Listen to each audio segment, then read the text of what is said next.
And it's live. Okay. So what were you saying about last week? What was your favourite part about last week's show, Nick? You say anything stupid? No. I definitely didn't say anything that I had to apologise immediately for. I definitely didn't get messages off mates of mine straight after the show going, "Oh, mate." To be fair, whatever I do, I get messages like that off people anyway, so it don't really make a difference. Fair enough. I was very contrite in my apology, though.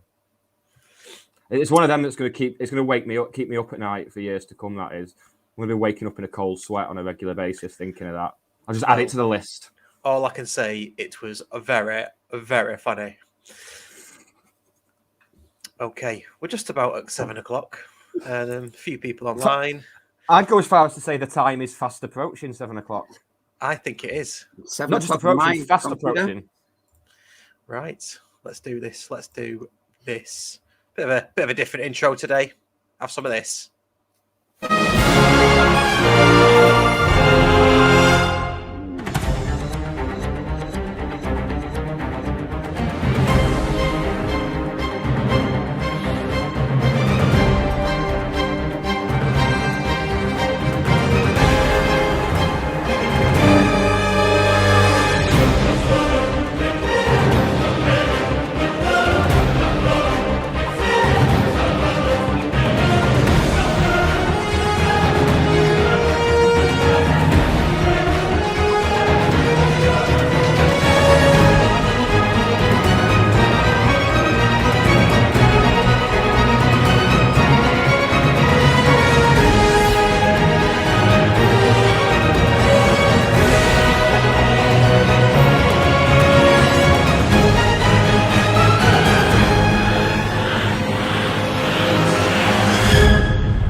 Hey, what's that sound? Everybody look what's going down. That sound is, of course, the Scarf Bagara War, your weekly recommended dose of county news, views and opinion.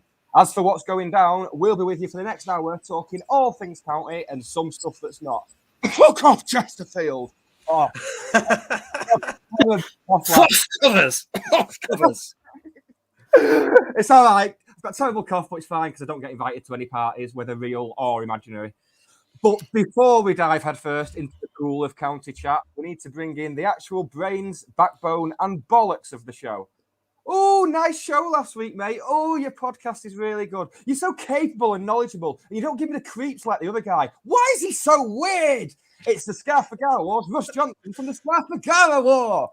How do? You all right? Yeah, I'm good, mate. How are you? Yeah, not bad, mate. Not bad. Really. I'm tickety boo.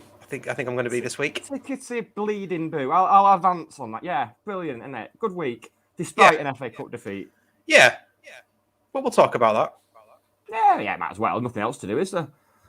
So, what have we got coming up tonight, then, pal? Well, we've got that. We're going to talk about Rotterdam. We're going to talk about Mac. We're going to talk about Torquay. We're going to talk about ticketing fiascos with Rotterdam, Mac, and possibly Solihull as well. Let's get that in. We're going to talk a bit about Chesterfield, as you've already coughed about, I think we call it.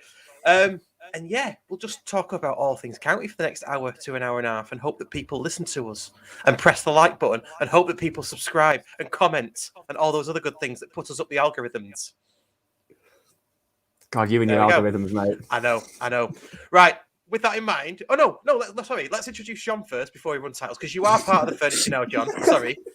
You are part of the furniture. You've been sat there nice, waiting patiently. I'm so part of the furniture. If I get him here, that's the definition of part of the furniture. Absolutely. So welcome again, and you will be on, just like Chloe, once a month. Thank you. You're welcome. Nick's got nothing to say. That's okay. I can't think of anything else that's like a once a month thing. No. FA Trophy. You're our FA Trophy game, Jonathan. That's what you are. I like that. I'll take it.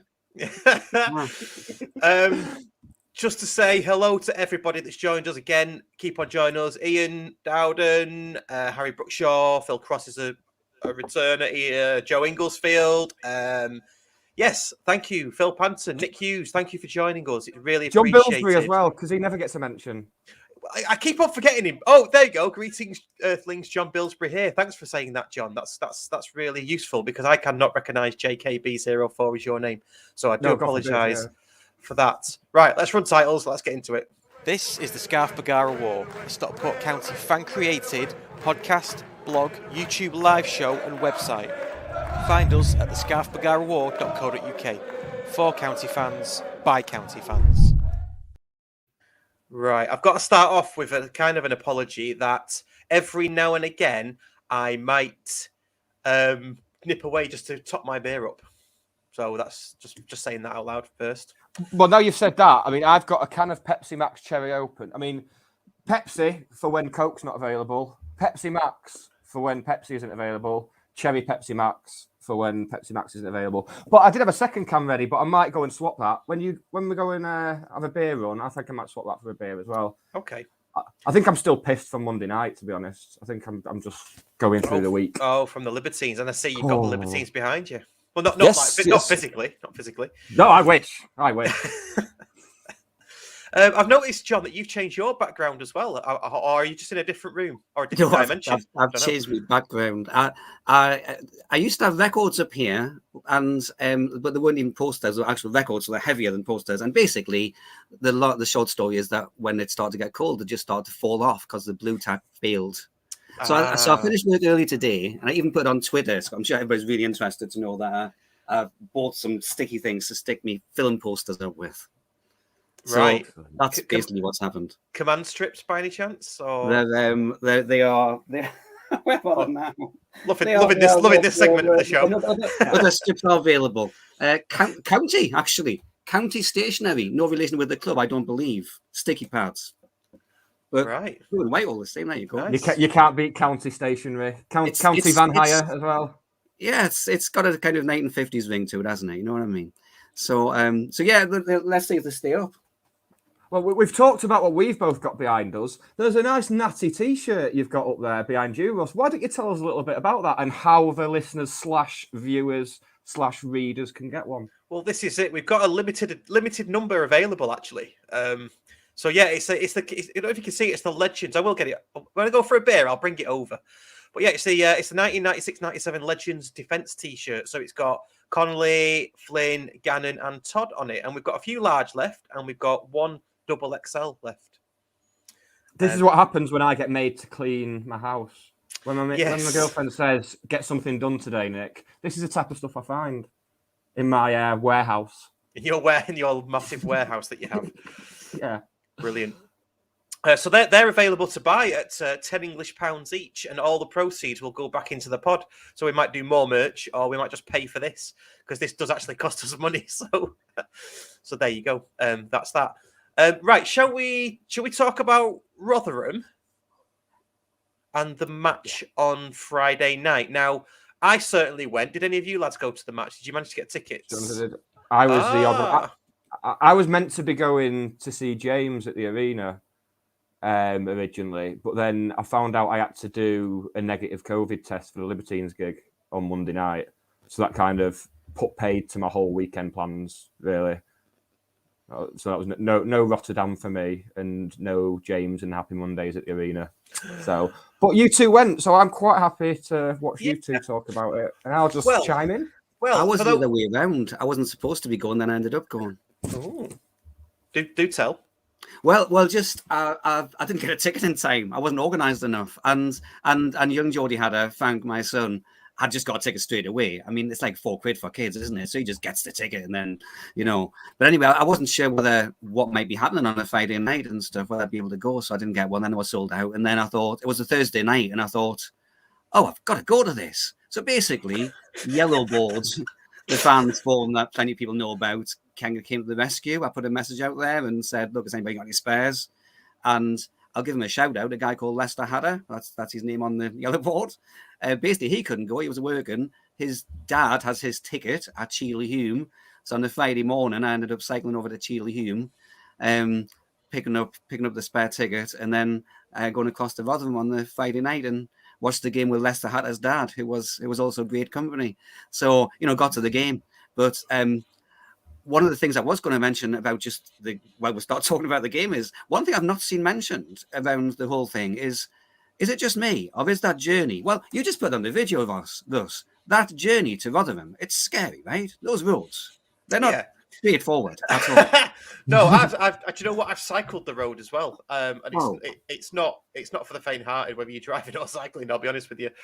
But I've made that so many times going to Barnsley and Sheffield and things like that. So not great. Well, just from my perspective, before we talk about the actual match, I went over. You saw it on the video with my lad.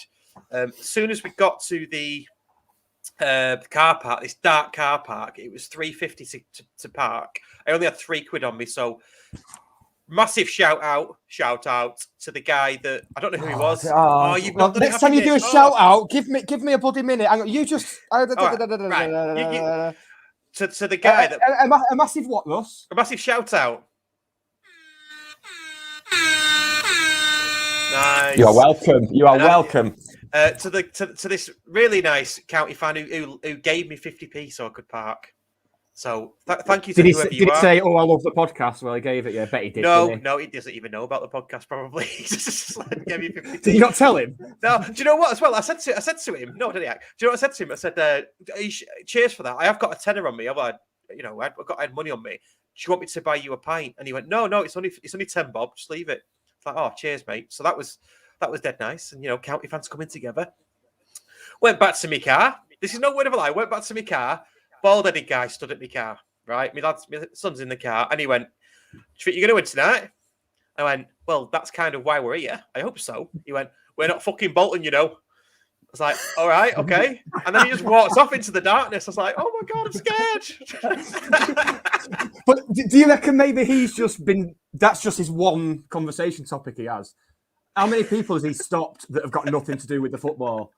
He's like just behind someone in John Lewis. It's like, "Oh, you're buying that microwave, are you?" Yeah, I know. We're not Bolton, Joe Inglesfield, though, friendly natives, Bo Selector. You can just imagine it, can't you? But then, right, we walked to the ground, and it's not a far walk. And we walked to the ground on that New York road. And as we got outside, there was a guy with a backpack on, and it had a flag out the back saying "Here to help." I don't know if you saw this. I saw him. I saw him. Yeah. So I went up to him, and he was next to a burger van, and he was next to like a DJ booth kind of thing that was playing music. There's a few Rotherham fans knocking about, and I said to this guy, I said, "Excuse me, mate, which way is the away end?" And he went, "Oh, it's round there, mate." So I said, "Oh, cheers." Not even half a second passed, and this what can only be described as a short, fat woman who was staring into her phone just looked over her left shoulder and went, "Away fans, go home." Like that. And I was like, what have I walked into here? I've got a guy stood at my car. Now I've got a randomer telling me to go home. Welcome to Rotherham. Luckily, it didn't get any weirder because I met a mate in the concourse and his missus, so we shared a pint and had a good chat. So it didn't get any weirder than that, thank God.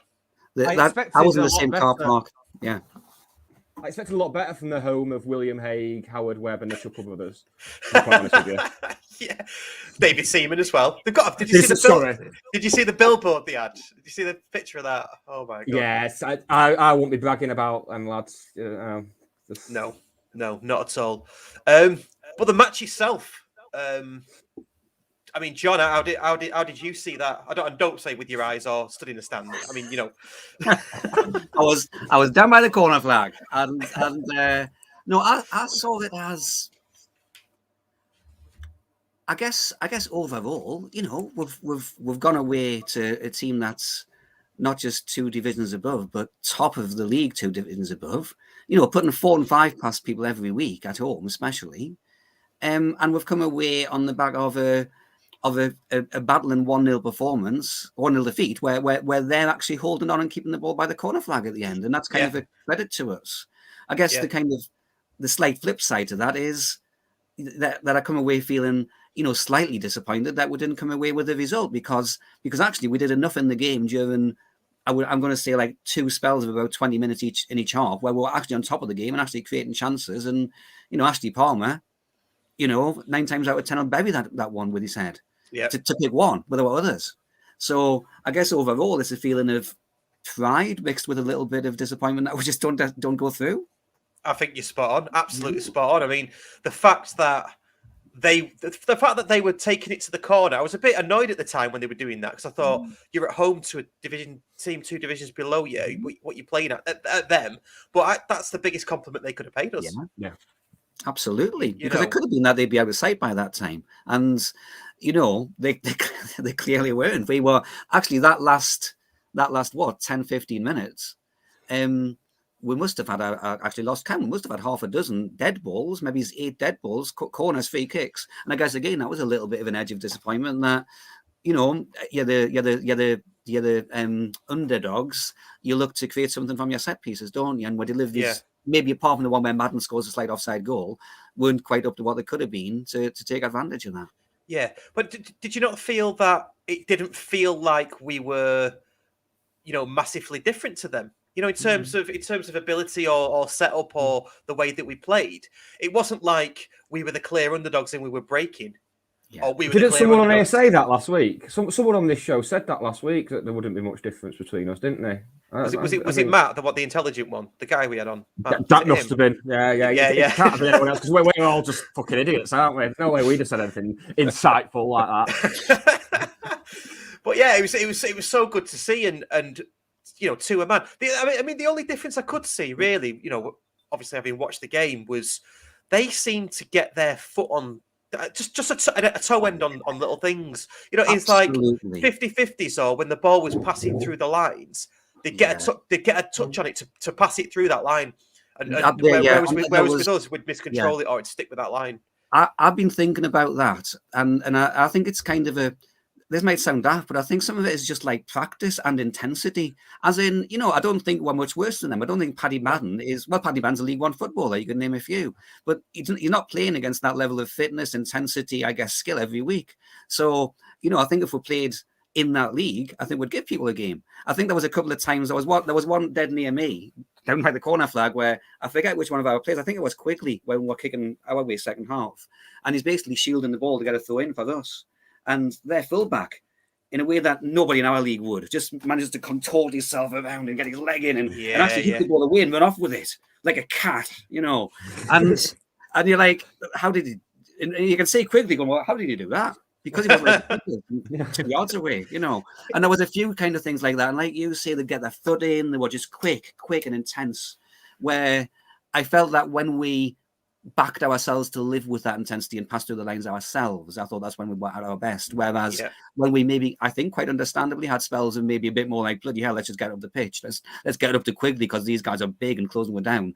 Then we ceded the initiatives to them a little bit, Yeah. What did you think of Quigley's? I'll call it shithousery.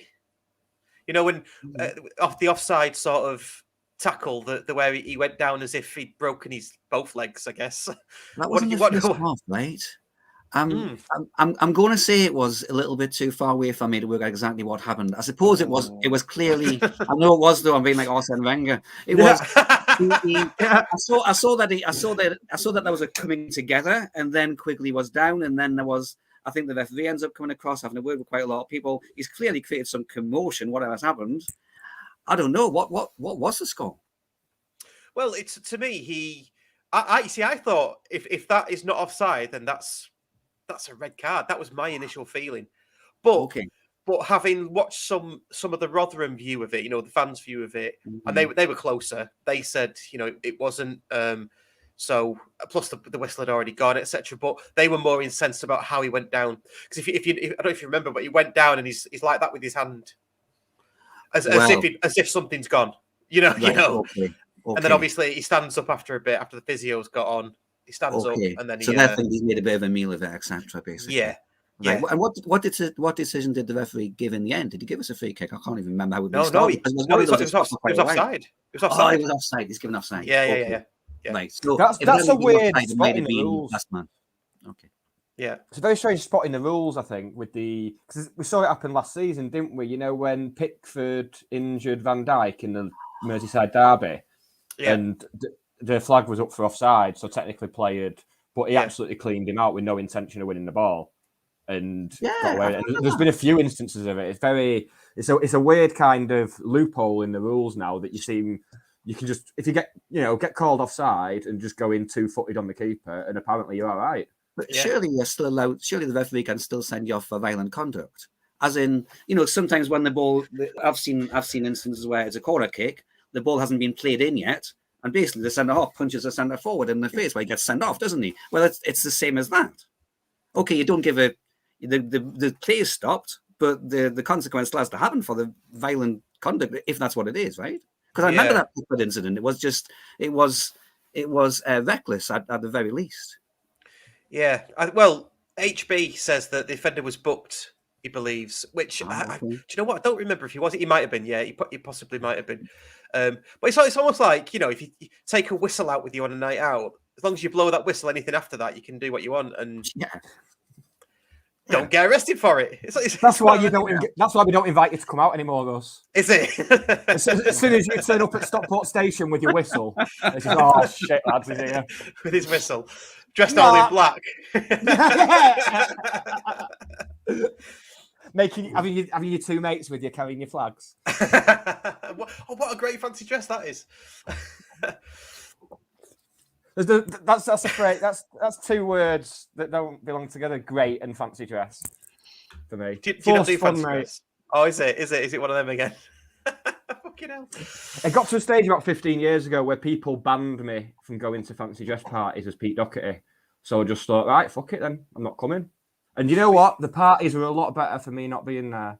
I bet they were. I was told they were. Yeah. Yeah. Yeah. Yeah. Yeah. That's novel you've been working on.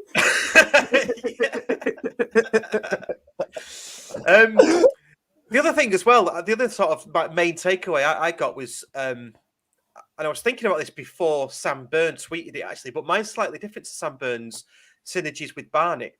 Because he said that after the Barnet game, he went on a 23 or 24 game unbeaten run. After that Barnet FA Cup second round in 2019. I was thinking slightly differently. I didn't even think about the games after that.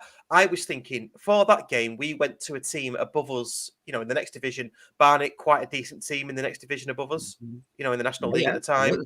Yeah. And we matched them. We lost by one goal. We matched them, though, on the day. This has synergies with that we've started to play well now, except we've gone to a team 2 divisions above us and match them. And that for me speaks even bigger volumes. I'm just going to go out on a limb here, Russ, but is synergy on your word of the day toilet paper today? How many times did I say it? Sorry. Just the 4. Just twice. It's 2 more times than you've said it on here before, though. That's what got me a bit suspicious.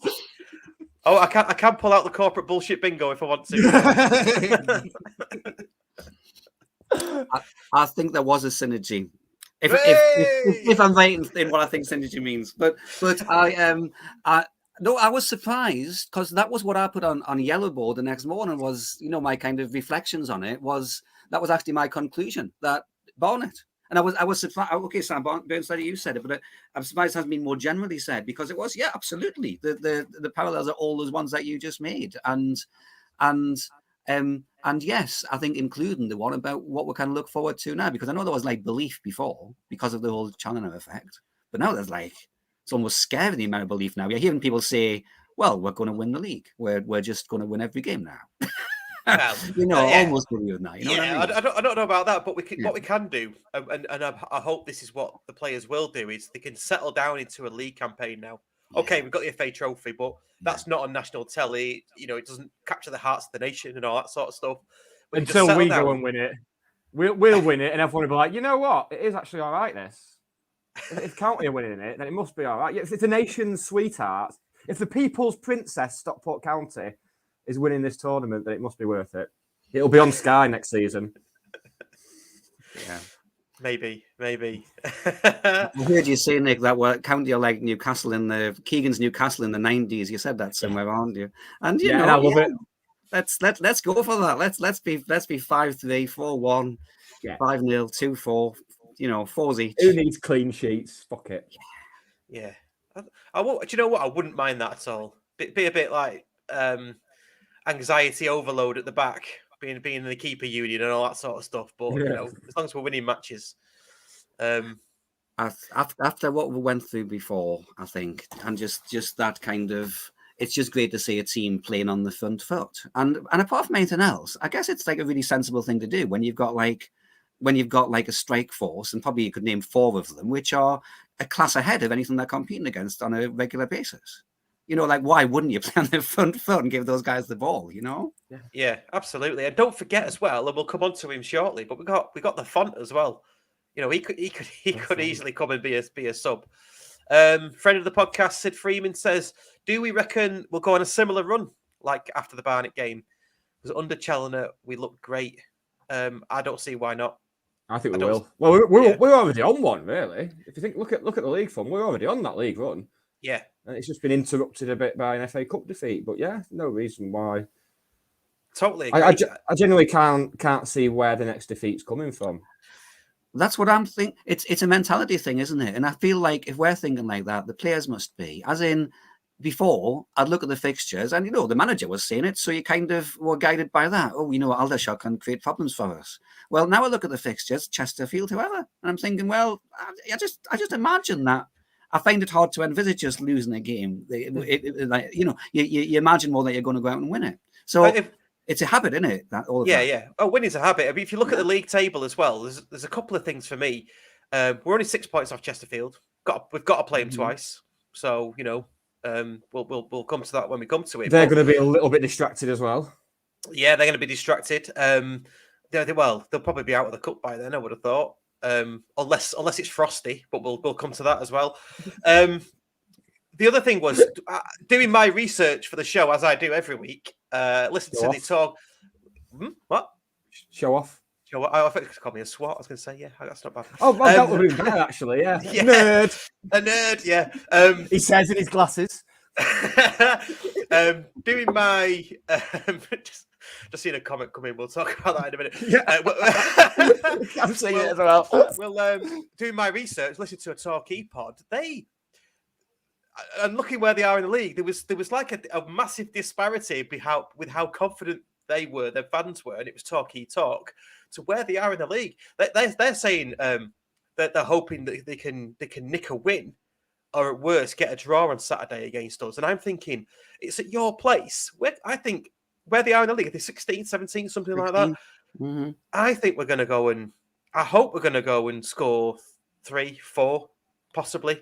I might be getting too carried away there, but that's definitely what I can see happening. I think they're possibly better than their position suggests, because they've drawn 3 games this season. This was my research. I looked at their results, and they've drawn 3 games, but they're against Notts County, Chesterfield, and Wrexham. So, you know, they're capable of getting a result against the big teams, and maybe that's where some of that comes from. But yeah, they're 16th in the league for a reason over the course of the season. We should have enough to, if we bring our anything like our game, we can win by a couple of goals. I mean, you know, for sure. Yeah, but those were those games at home that they drew. Did you just say that? I will need to consult my research and see if I wrote it down. Notts County away 1-1, Chesterfield away 2-2, Wrexham away. I seem to have written down. If I got that right, they've got 3 draws away from home against that's not bad position. Yeah, that's not bad. I could have written it down wrong. It was late last night. I was writing this stuff down. But I guess they're good. At least a couple of them are away, and possibly all 3. Yeah, I'm at the point now where I just don't give a shit about what anyone else is doing. I just think we're just going to absolutely boss it. That's why on Football Manager I never change my tactics or approach to suit. And that's why I've just been knocked out of the FA Cup in the 4th qualifying round by Alfreton at home. So I've not lost in the league. Not lost a league game. And then Alfreton turn up at Edgeley Park and have me pants down. Being honest, Skin. Yeah. Yeah. And I suppose the other thing with Torquay is that, which would point to us being, you know, optimistic, is because when we've played them last season, you know, they were the top team. They had, I don't know all the players they've lost, but haven't they lost about 4 or 5 players? Including, Whitfield to us. Yeah, of course. Well, they lost him earlier in the season. But just as you said that, the comment came in before you started saying that, so it's ironic, really.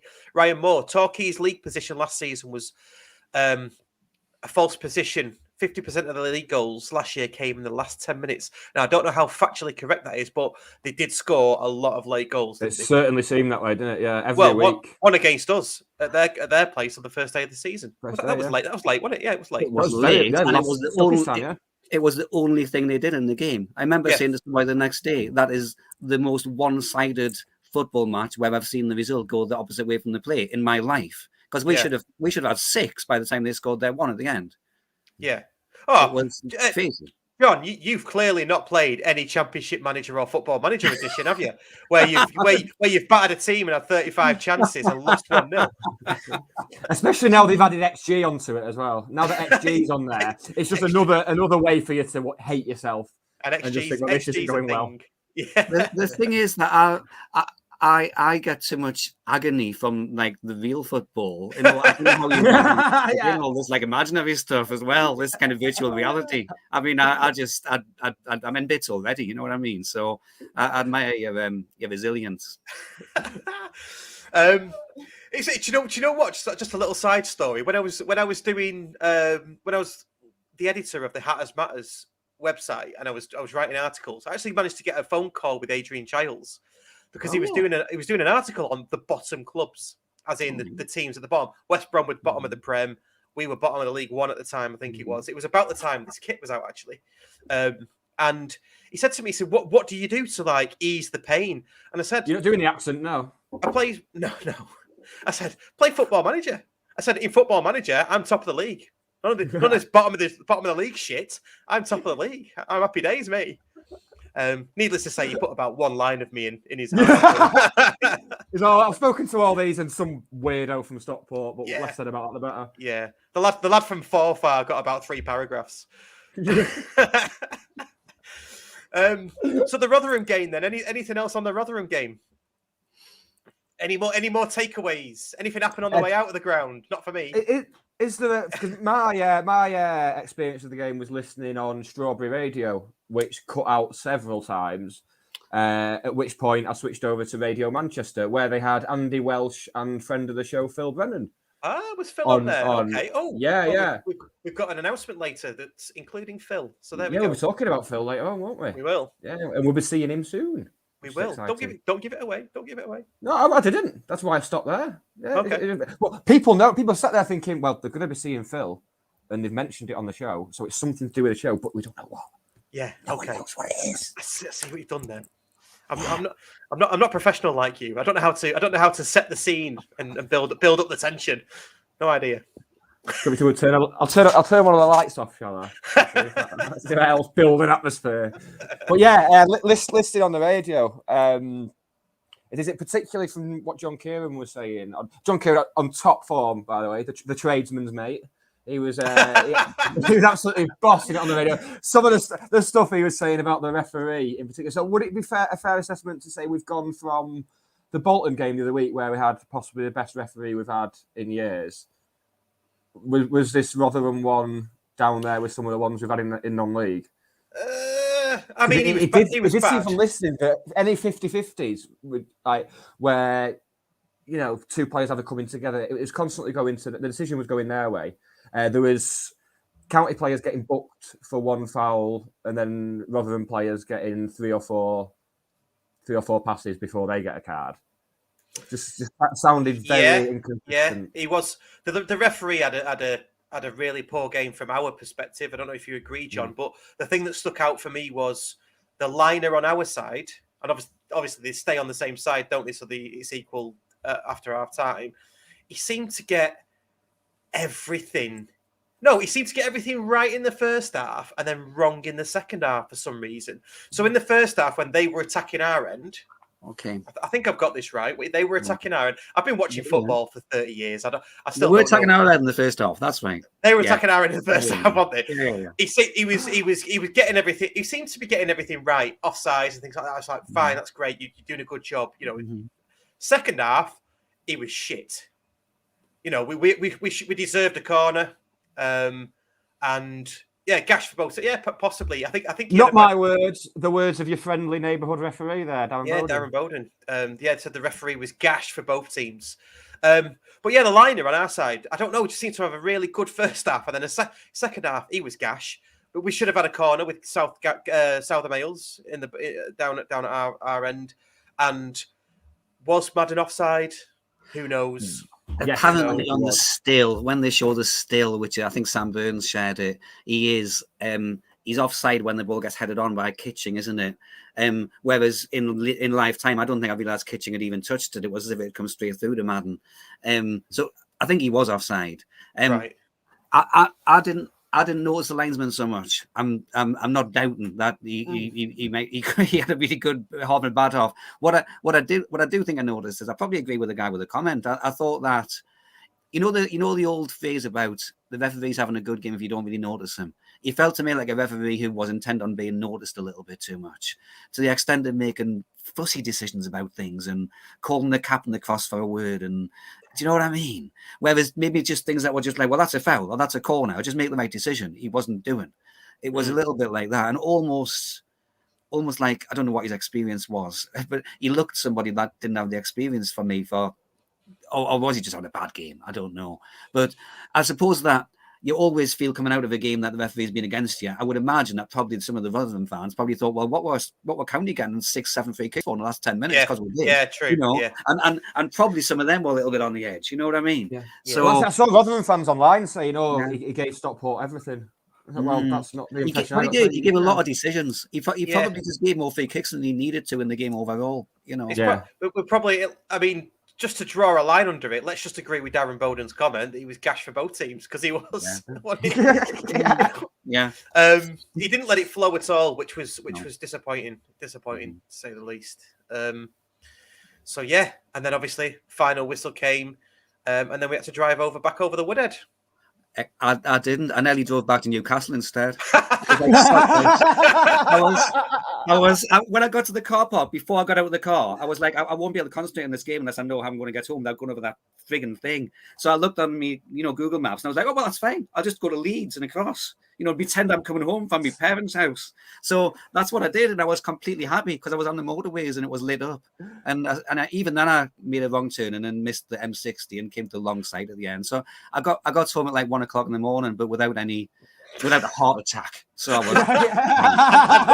and alive, yeah.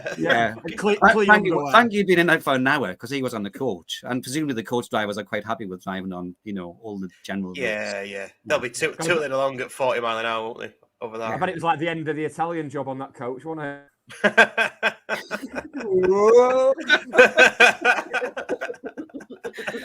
Everyone to the front.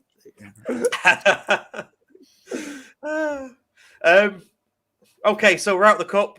Let's move on to Macclesfield then last night, because obviously the other cup, senior, Cheshire Senior Cup. Now this might be a first for us on this podcast. Obviously, we've been going since January 2015. I like to shout about that because we've been going for a long time. I'm not sure we're going to cover this Cheshire Senior Cup as much as we're about to cover it. So this might be a first for us. I haven't got a little transition for the Senior Cup either. Well, can I go and get a beer while you entertain Jonathan, and then we'll swap places. Of course, because you need a drink to talk about a Cheshire Senior Cup, don't you? Them of course the you rules. Do. Yeah, that's the rules. Cheshire Senior Cup. Yeah. So the Cheshire Senior Cup, Macclesfield. Did you go to the match, John? I didn't. I didn't. I can tell you that young Geordie Hatter, my son Fang, did go to the match. So I've got second-hand accounts, which mostly consists of how cold he was when he came in. So yeah, he was representing us last night at Moss Rolls. Right, fair enough. Did you get over? Did you get over that? No. Well, did you know what? I didn't want to go because I thought, well, it's just hypocritical. I've never been to a Cheshire Senior Cup match before. Mm-hmm. Growing up with County in the 90s, obviously then into the noughties, but it was never something that we ever went to. In fact, I remember going to reserve matches in the 90s more than Cheshire Senior Cup. You know what I mean? So yeah. As in when we were like up a bit more, there would be even less reason to take it seriously, right? Yeah, absolutely. Yeah. So what I'm going to leave you with before I go for me beer is, who saw the ball being carried onto the pitch by a fucking remote control car? Yeah. I mean, it's finished Nick off. Yeah. I just looked at the highlights about an hour before we came on because I thought I'll take a look, and it was the first thing on the highlights. It's like I thought to myself, is that why they got the AstroTurf? Is that why? You know, so that car can drive without let or hindrance across the center circle to the center circle. Because I mean, you can see Robbie Savage doing that because it's obviously is he still there? It's like his plaything, isn't it? Yeah, of course. Yeah. I mean, if you've seen the documentary, which is very good, by the way, it's definitely worth an hour of your time. The documentary about Macclesfield, but that just to me, it smacks of Robbie Savage having sort of been around him slightly and what he's about. But having that, it cries out, I want to be at the top level. And it's like the equivalent of an under-10s dad demanding that his son wears number 11 in a 7-a-side match. Do you know what I mean? It's like, well, why do you want to be in the Champions League or the Euros, don't you? And that's what they're doing. There's no value to them doing that, is there? Yeah, it's embarrassing in the Cheshire Senior Cup. It's the very competition in which to do things in an old school kind of way, isn't it? But the electric car thing, like, is that something that I have vague recollections of, like in Champions League football or something? It's like a sponsorship thing. Right? The Euros, the Euros as well, yeah. But even the Euros, I don't think they did it for every game, did they? It's a strange one. Because I can see where at the top level, I can see the sponsorship money will probably make it worth it. But in the Cheshire Senior Cup, who can possibly be sponsoring that car? I think it's Robbie Savage's own personal remote control car. I didn't notice any, and he was driving it. I didn't notice any particular sponsorship or letterman on it. You know, if you were the one driving it, though, wouldn't it be tempting as the referee goes to pick up the ball to just drive it off again? Oh yeah. Just head for the goal mouth with it. Yes, yeah. That counts. We'll have that goal. Yeah. No, it kind of set the tone, I guess, didn't it? For the rest of the highlights, anyway. Yeah. It would have been great if whoever was driving it just ran away from the referee, but but stayed on the pitch so he couldn't get caught. You know, like in FIFA 1991, where you couldn't get a yellow card if the referee run away. Yeah. Someone's messaged in here about it being a car dealership or something. I can't. Oh, all right then. Oh, there you go. The owner is a car dealer. Oh, I think he probably is actually. Yeah, in fact, Town. Okay. No, you're right. Yeah, having seen the it was that Phil Panton. Having seen the documentary, the owner made his millions in car dealerships. Oh, right. Okay. So maybe that's the link. Well, now I've seen how well he's that one. Well, you are. Is he trying to sell that one? Is that one of his ones that he's got up for sale? Because I don't think he'll have much luck. No, exactly. And yeah, it's like, you know, are you going to think, well, now I see how straight that the little electric one drives. You know, I think I'd buy one of his real ones because that's that's a sign of quality right there. So yeah, I mean, but apart from that, Macclesfield Town, I mean, we sent a pretty strong squad, I would say, than we have in the past. Maybe the strongest squad the strongest squad we've ever sent was the year that we won it, I think, when we didn't have any other players, probably. You know, when Sean O'Hanlon was playing at centre half, and the season Jim came back, wasn't it? Yeah, that's it. So, So I think just to answer a question that has come in, again, Sid Free and what tier are Mac in now? I think they're in the Northwest Counties Prem. Yeah, same level as it might be even lower than that because I think is it not the same league as Cheadle Nomads? That's who Macclesfield. Oh no, it might not be. Yeah, above that. I think they're above Cheadle Nomads League. Yeah, I think I'm right in saying they're about 5. Is it 4 or 5 divisions below us? Are they in tier 9 and we're in tier 5? I think that's what it is. But I'm sure somebody will correct me on that. But yeah, run out 3-1 winners. What did you? I mean, I saw the highlights. Watched those today. Some good goals. Great goal from Milenic, the Font Ali. Yeah. The fonts, absolutely the fonts. Yes. Yeah. There's probably an argument, I would say, like we said at the top of the show, to get him back. I don't know. You know, as these games come thick and fast, if we do go far in the trophy, I think he'll be invited back. He doesn't seem to be a staple of the Chorley side or anything. He seems to be mostly coming off the bench and getting the game, but he's not playing week in, week out. Yeah, I agree. And people talk about, well, we all talk about cover for Quigley being the key thing, right? Well, he's a big number 9, isn't he?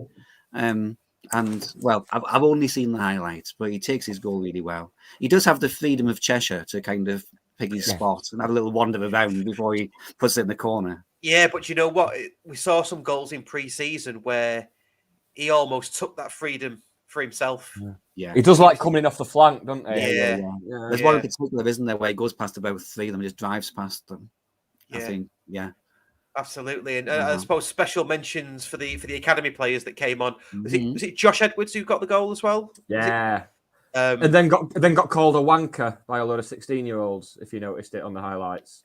I heard people saying that. Was that directed at him? Was it? That was. It must have been. Well, they were celebrating the goal. Yeah, but it's not like he went in giving it all that to the hordes of Mac children.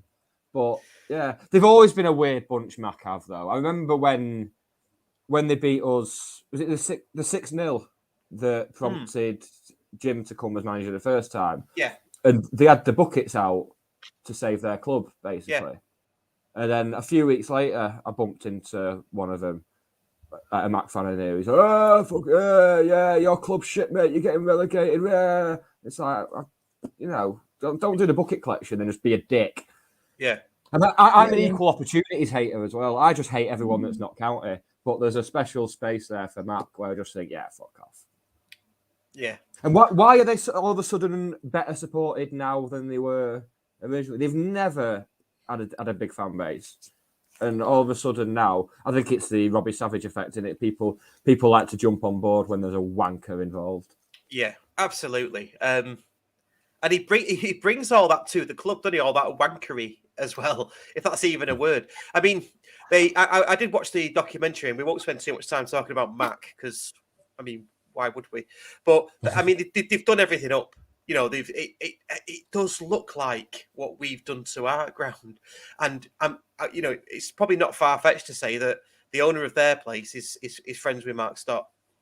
Okay, because things are done quite the same. The cladding looks the same. The badges, the badges are lit up, big badges, that kind of thing. So, they've got a long way to go though before they even get near us, and I think their aim is Football League football, isn't it?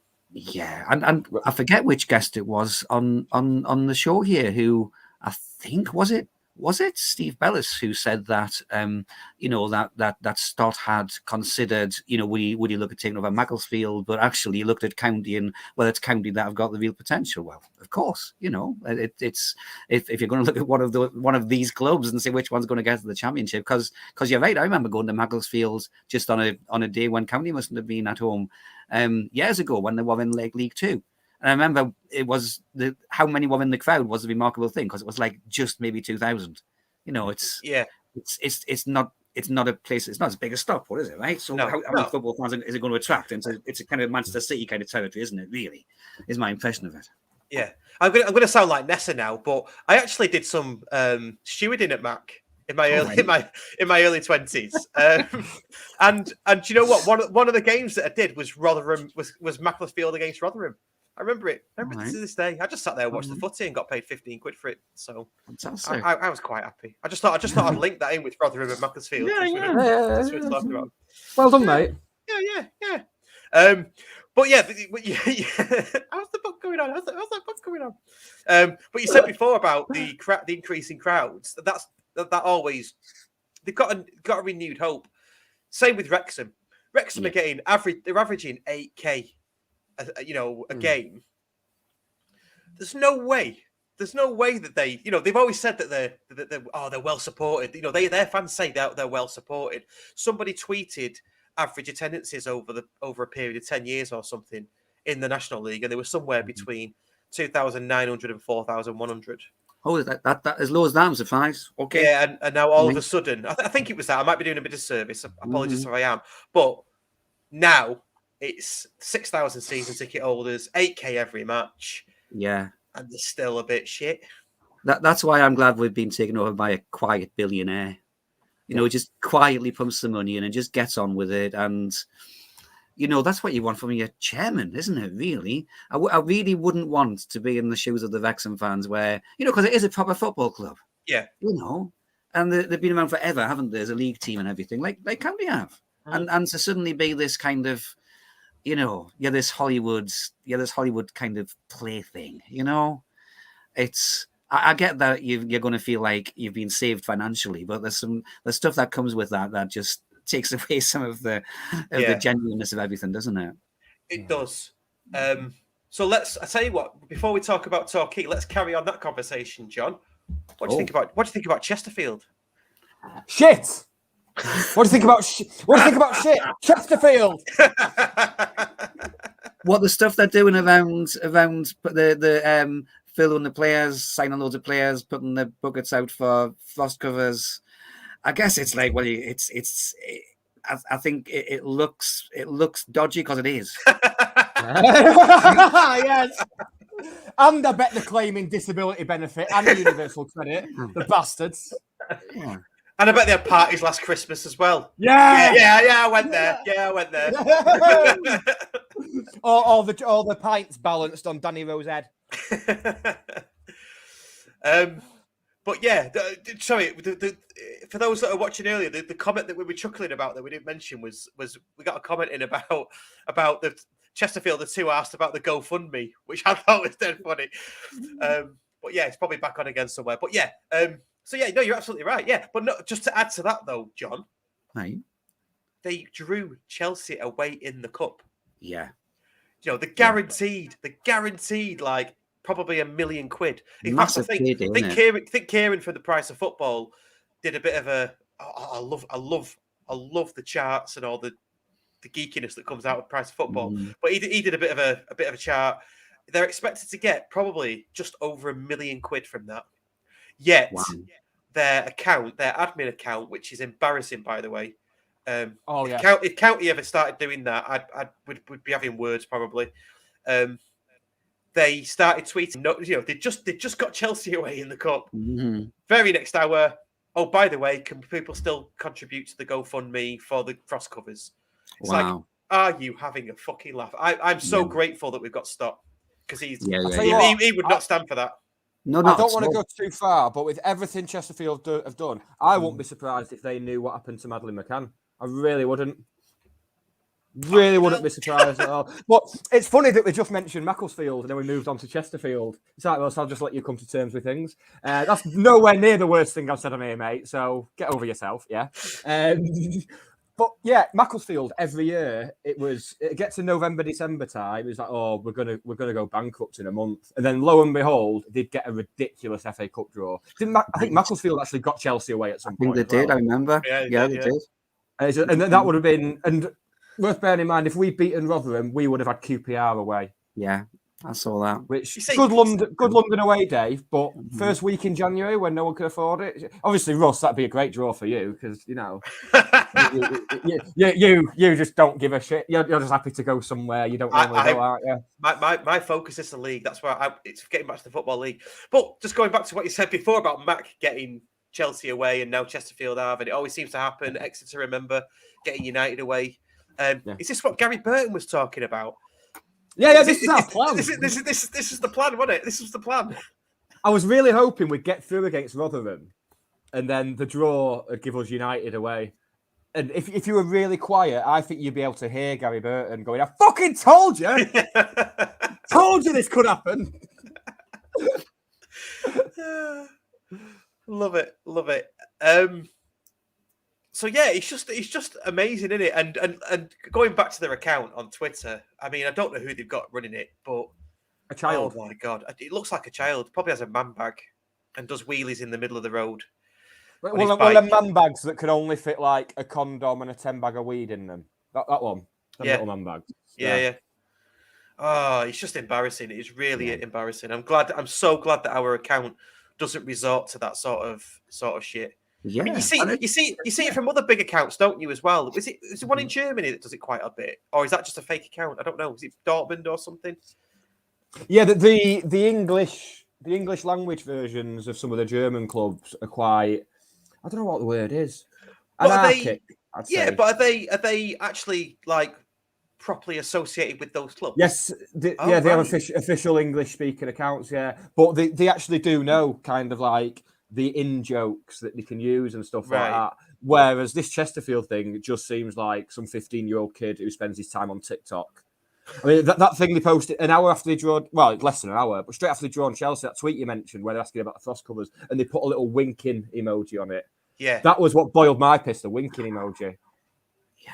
But imagine how, because the people that are asking for the donations it's like their own fans are presumably asking for this. Yeah. Nobody else's fans are going to give money for their first cover. So it's like they're taking their own fans for a little bit of a variety here, isn't it? Apart from anything else. Well, do you know what it smacks of? It's like everything's built on quicksand for them. But that was it. But now they'll be okay. Like if they didn't get promoted this season, they'd be fucked. They'd be in big trouble. But now, sorted. That's a £1 million payday. They're all right. And they're not going to go up this season anyway because we're going to win the league. Yeah. So they're going to be scrabbling around in the playoffs like all the other fucking povs. Fuck off. I've not let it bother me, as you can see.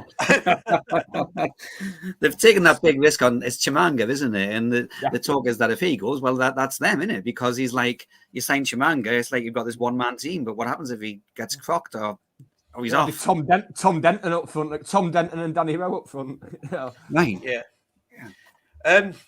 Just in fact, there was something that a comment's just come in that's reminding me of something that we should slightly discuss, which is Rotterdam's ground, and it's sort of Lego, the flat pack kind of ground, which is impressive from the outside, but not so much inside and in terms of atmosphere. And don't forget, half of the pitch. We were the only people in one half of the pitch as well, so it didn't really lend itself. And listening on the radio, the acoustics were fantastic. You'd have thought it was a home game, like the noise you could hear behind John Kieran. Right. I mean, about 5 or 6 times during the game, John said, I think it was Liam Richardson who was on with him, and he said, just listen to that. It's like a home game. It's absolutely a few times actually. A couple of times, John actually described us as the home team when we got a corner. He's always a corner to the home side. Right. It's just, it just didn't seem like we were away at all. No, but I mean that's testament to the fans in it and the noise that we made. But my point really is, although we generated a good atmosphere, one of the feelings like I had coming out of there was, I do not ever want to leave Edgeley Park. I know I said for those that listened to it ages ago that I've always said that if we built a new ground, that would be progress. I still stand by that because it would be. In some respects, in some angles, it would be progress. But building up Edgeley Park and having the character that Edgeley Park's got with a new twist on it, that is going to be so much more powerful, I think. Because for me, Edgeley, I think we're into single figures now. The number of proper stadiums in the country, and Edgeley Park's one of them. Yeah. Goodison Park's going soon. Mm-hmm. Which is going to be a horrible shape. Because I've always seen Goodison Park as like a bigger version of Edgeley Park, just in the middle of all these terraced houses. Yeah. And everything, like a wooden main stand and stuff like that. Yeah. It's going to be a shame to see that go. So, we should do whatever we... I wouldn't be surprised to see something similar to what's happened around the Etihad campus area, though. As in we build, or stuff gets built around the ground. As in get Castle Street knocked down. And no, really, I wouldn't be surprised. I'm not in the know or anything. I just wouldn't be surprised if that's what, because I think City are a club to look at in terms of development. They're one of the clubs that people should be looking at. But Koala Chris is spot on as well. It's not just about it's the memories that are there and everything. And like I said, there's an expansion that can be done there. It's not like we're in a place where there is some kind of imperative to, you can't develop on that space, right? Nobody seems to think that, and I think you make a good point, Nick, around how many?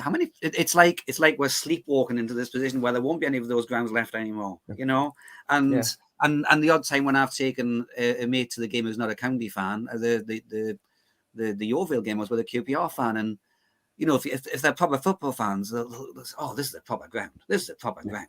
It's got that feeling about it. And I guess that's one of the things that kind of attracted me to start coming to watch County as well. I haven't watched County all my life. Came living in Stockport. If I'd gone to some kind of flat pack out of town, Woodley or somewhere, would that really kind of attract you into the game, into it so much? So I think there's a lot in it in terms of the memories and in terms of the ongoing kind of attraction and pull of the football club as well. And if we did move, you'd lose that element where away fans say, "Oh, the town centre's an absolute shithole," and then you find that they didn't leave Castle Street for the whole day. Yeah.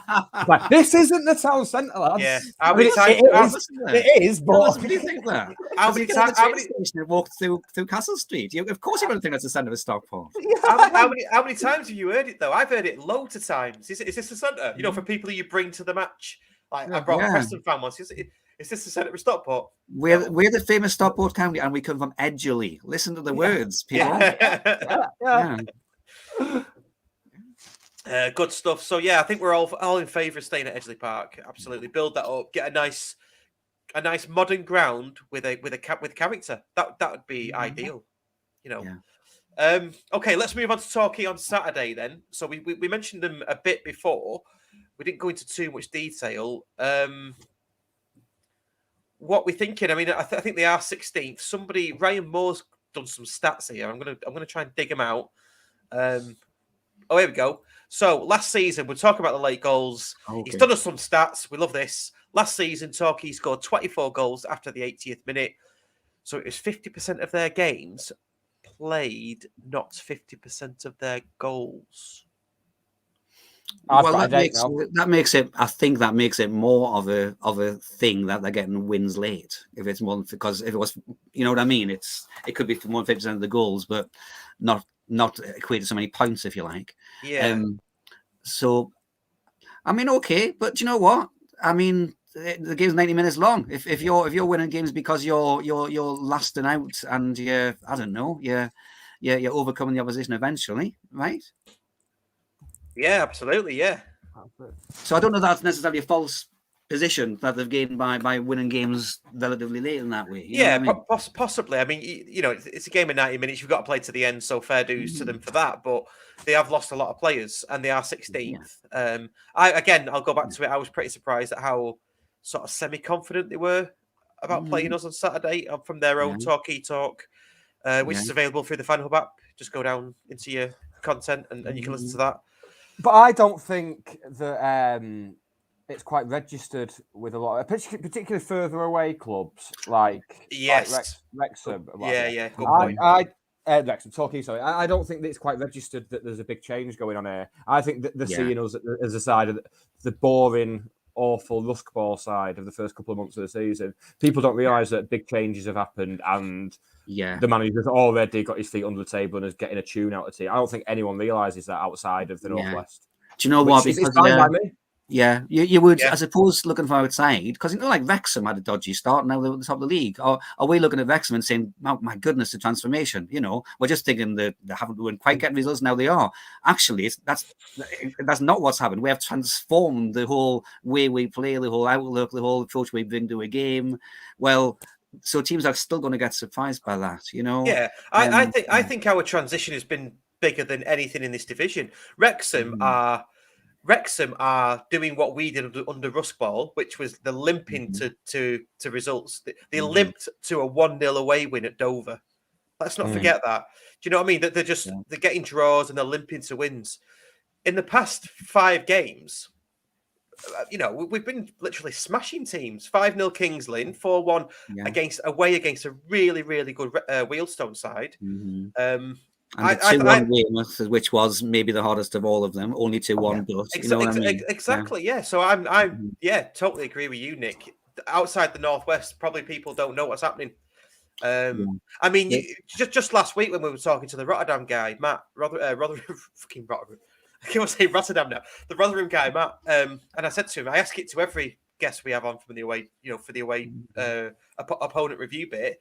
Do you know what's going on at our club? And do you know what? Not really. No, we hear little things. We saw you against Bolton on the telly.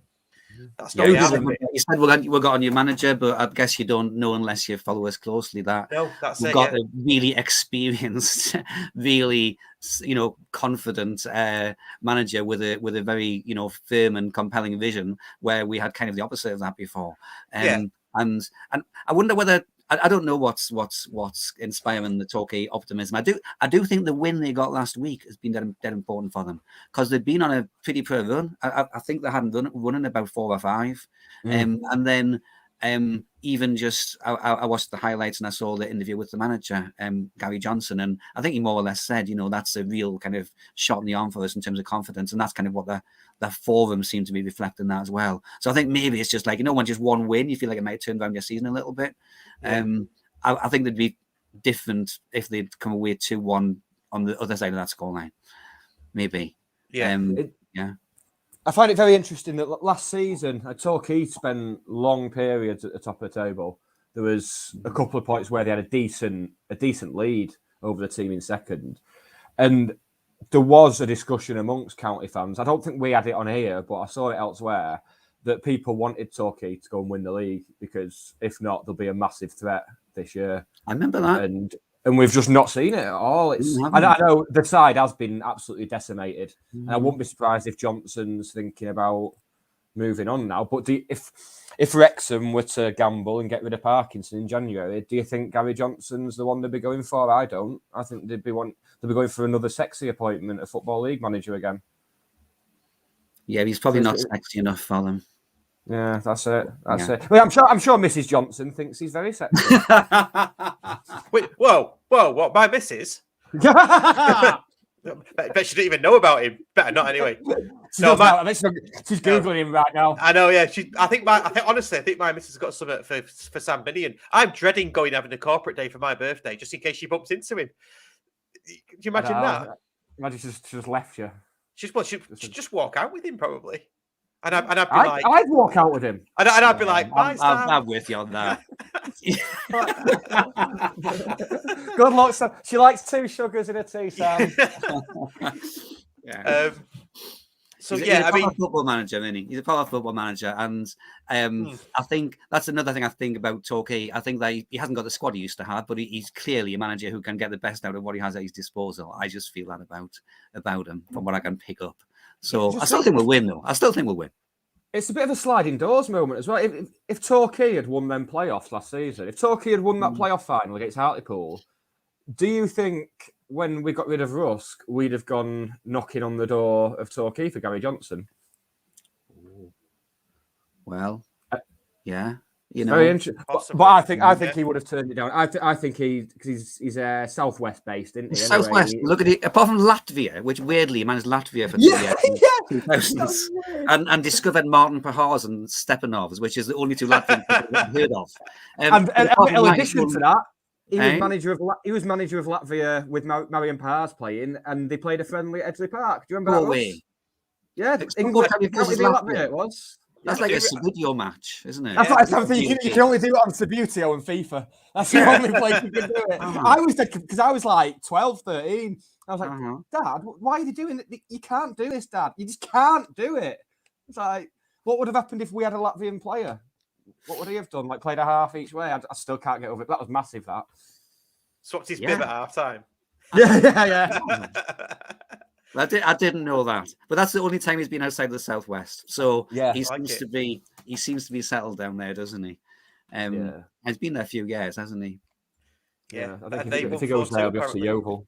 Phil Panterson. Yes, that's right. Yeah, they won 4-2. It's not a bad result against the Latvian national team. Yeah, County there, just banging a couple of goals past him. I bet we gave him a 2-goal head start as well, like we do now. Like we do. Yeah, that's the thing these days. There's better teams on paper. Yeah. Oh, good stuff. Okay, anything more about Torquay or anything about anything really? Do you like my shirt, by the way? I like it. Yeah. Pete Wilson likes it as well. He mentioned it in the comments. It's actually don't get excited, but it's match 1. Right now, Ben Walker's just fallen off his chair. Well, I mean, I need to be more specific. I wore it when I played in a match when I was a goalkeeper. Where's the button to kick you out now? Actually, I thought it was a goal. It's not a goalkeeper shirt, though, is it? Yeah. Oh, is it? Oh, that's why it's got the round. Yeah. Right. I almost said earlier on. I must have forgotten that there was a time when outfield players played in what looked like goalkeeper shirts. In the 90s. In the 90s. Yeah, I must have forgotten that. That Yeah, fashion. it's the 100. It's the 100 years at Edgeley Park shirt. And It's because it's blue. That's why I thought it was an outfield shirt, because the same colour as the county player. It's the. I think it was the away. It was the away goalkeeper shirt for that season, Okay. which was Nick. 2002, 2003. 2002, 2003. So the little story behind this is it's really boring, but I'll say it really, really quickly. I was playing in goal for a team, and it was short notice that they wanted me in goal for that team. So quickly went to the county shop and looked at all the old goalie shirts that they had, and this was there for about a tenner or 15 quid. So I just picked it up and played in this. That's match There one. you go. It's match one. It's match one. Did you keep a clean sheet in it? Can you remember? I did keep one clean sheet in it, yes, and I also didn't keep other clean sheets in it. So, yeah, That was a weird way of phrasing it. I know, yeah, I know. But in like weird fashion, we actually won the. It was an interdepartmental tournament for work, and we won. And I played in this shirt, and that was in Preston. So I was divvying around Preston wearing my county shirt. There you go. You're very much like Mike Flynn. He was at Preston. No, it don't work. Don't matter. Shut up, Nick. Okay. Anything else you want to bring up that's relevant or not? No. Oh, yes, actually, because we mentioned Ben Walker just then. In fact, I've not asked him yet. Ben, if you're watching, we want to do a special podcast about the shirts. People can vote. I was going to text you after this, but fuck it. If you're watching, mate, just give us a bell and we'll sort something out. You can come on here and people can vote for what shirts they want to see and talk about, and we'll do that. That sounds like a really good idea. And this is Ryan how Moore, I do my admin now. Yeah, this is production meeting now, isn't it? And Ryan Moore says, do you have the China Tour t-shirt? No, I don't, but I'm sure Ben does. In fact, I know he does. What we are going to do is get Steve Bellis back to do a China Tour special podcast. Yes. So we will be doing that at some point. Just got to let us get through all these. Shall we order a Chinese while we do it? That'd be cool, wouldn't it? But then you've got to order like a McDonald's as well, haven't you? Because obviously half the players didn't like the food, did they? Oh, right. Yeah. Yeah, but I'm sure the food wasn't like spring rolls and egg fried rice. No, I think that's the issue. Yeah. Bat. So we will do that. Also, we're going into admin now, but just freakily enough, we're going to get Daz Sampson on next week. Oh, go on. Why not? Why not? I'm going to ask him. He's contacted me. He wants to come back on, so we'll get him on next week. We will get all the other guests on that we've got lined up as well, all the fan guests and every other guest that we've got lined up. But just fancy a bit of Daz next week. Why not? Why not? It keeps your clothes clean. It does. And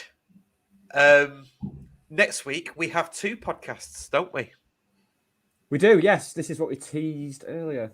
We did. Is it one audio and one video as normal? Is that the case, or have you not decided yet? No, I think we're gonna record both. Whether we go live with both is another matter. We need to decide that. But we will have 2 podcasts next week. One is going to be the normal weekly Stockport County magazine show. That was the smoothest thing I've ever seen. That bit like the one show, and the other one is going to be a book review, a county book review. So we know there's loads of books out there, county related, and we're going to get Penno Draws and Phil Brennan on, because Phil Brennan is an esteemed author of a few county books, actually. Yeah. If there's a good county book out there that you can think of, there's a good chance that Phil was involved there. My first ever county book was the big complete history book. Mm. What was your first one, Russ? What was your first book? What was your first book? Your first county one, yeah. Spot the Dog, probably. That's it. Yeah. Do you know what? I've got something to admit now. I do not read books. Books are just for reference for me. So. That's cool, mate. It's fine. We're all mates here. I'm not going to slag you off. I mean, I will slag you off, but not for that. you just do you, mate. Fine. Yeah, I'll just do me. So next week we're gonna have that book review, which will be very good. That'll be live in the County Arms, and then Wednesday will be a normal. Books are just films that haven't been made yet.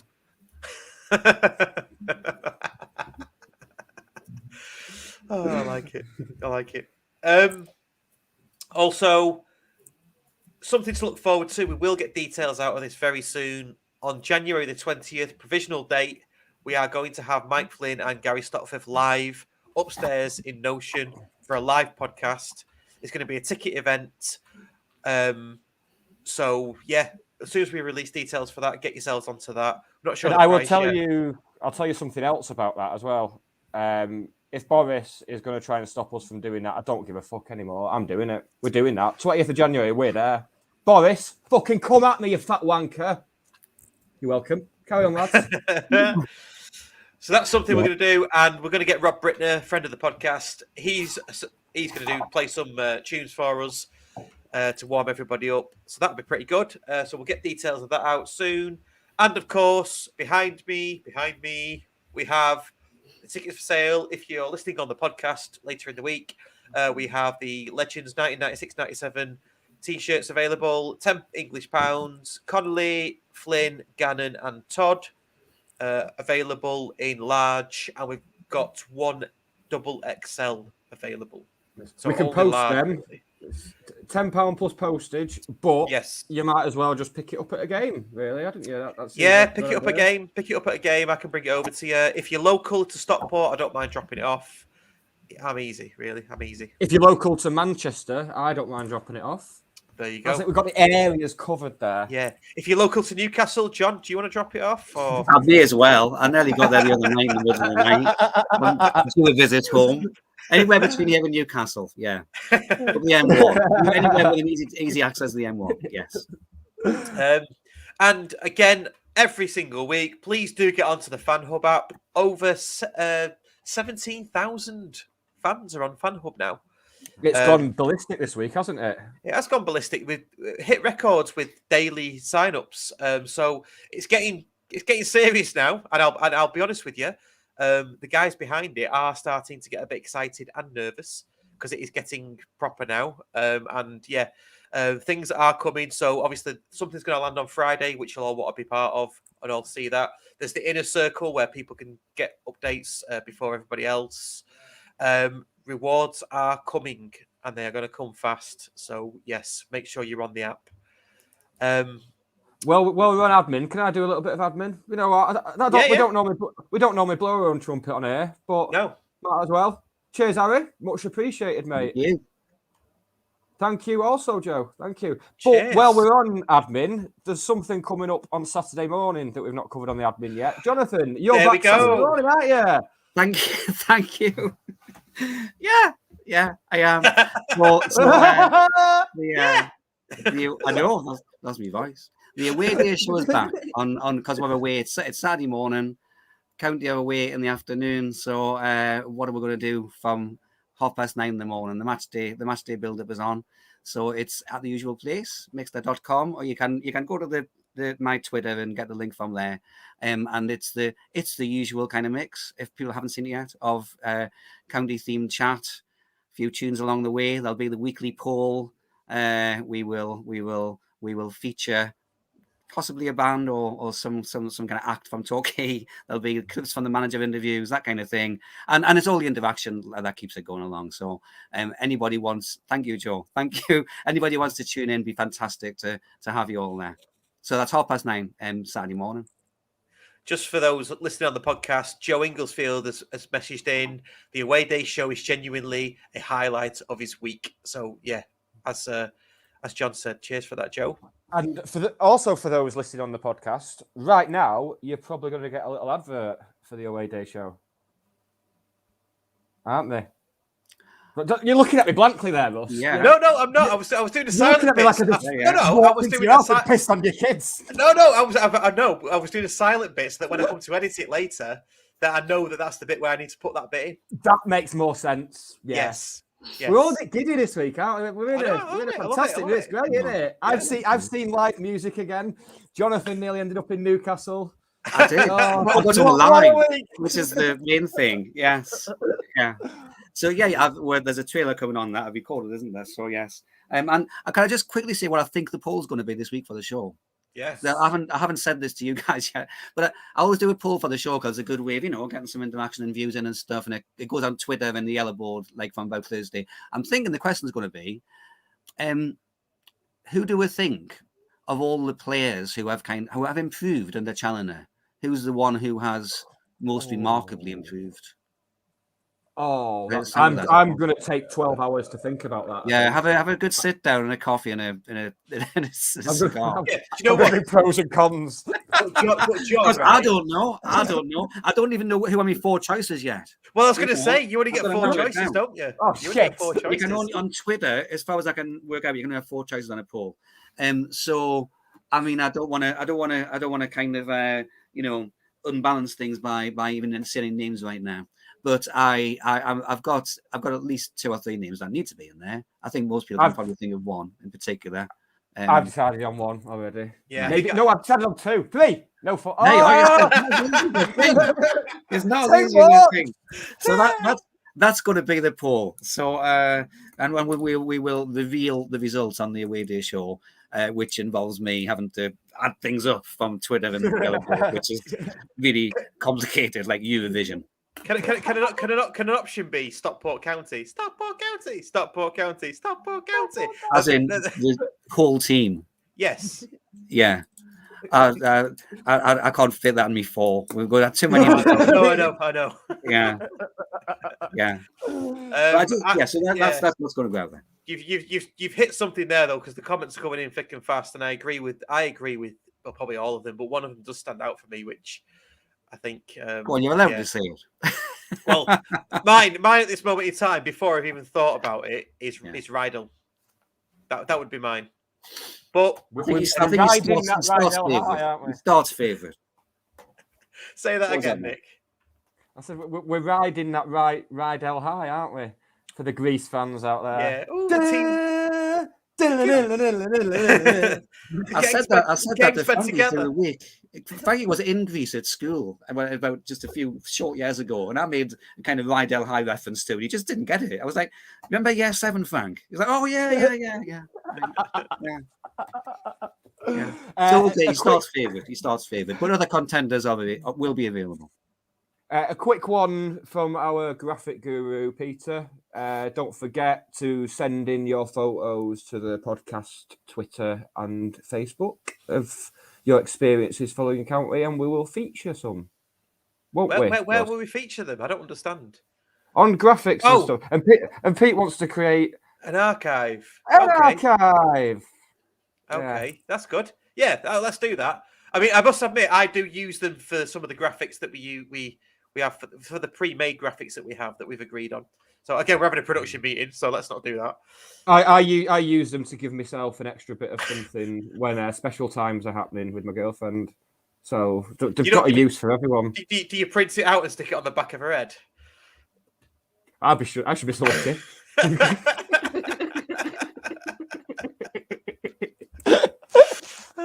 Oh, if she's chosen this week to watch, I'm not having any tea tonight.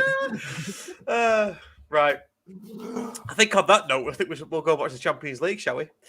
Yeah, but apparently so. Yeah, apparently. Who needs the Champions League when you got the Cheshire Senior Cup, mate? Fuck off. Did the Champions League have a little car bringing the ball on? I bet they don't.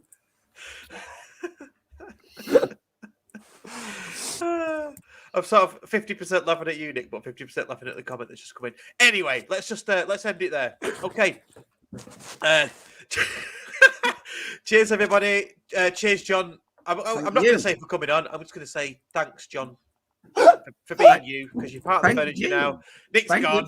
Thank you for having me. I always love to be here. No problem. Right. Cheers, everyone. See you later. Bye now. Bye. This is the Scarf Bagara War, a Stockport County fan-created podcast, blog, YouTube live show and website. Find us at thescarfbagarawar.co.uk. For county fans, by county fans.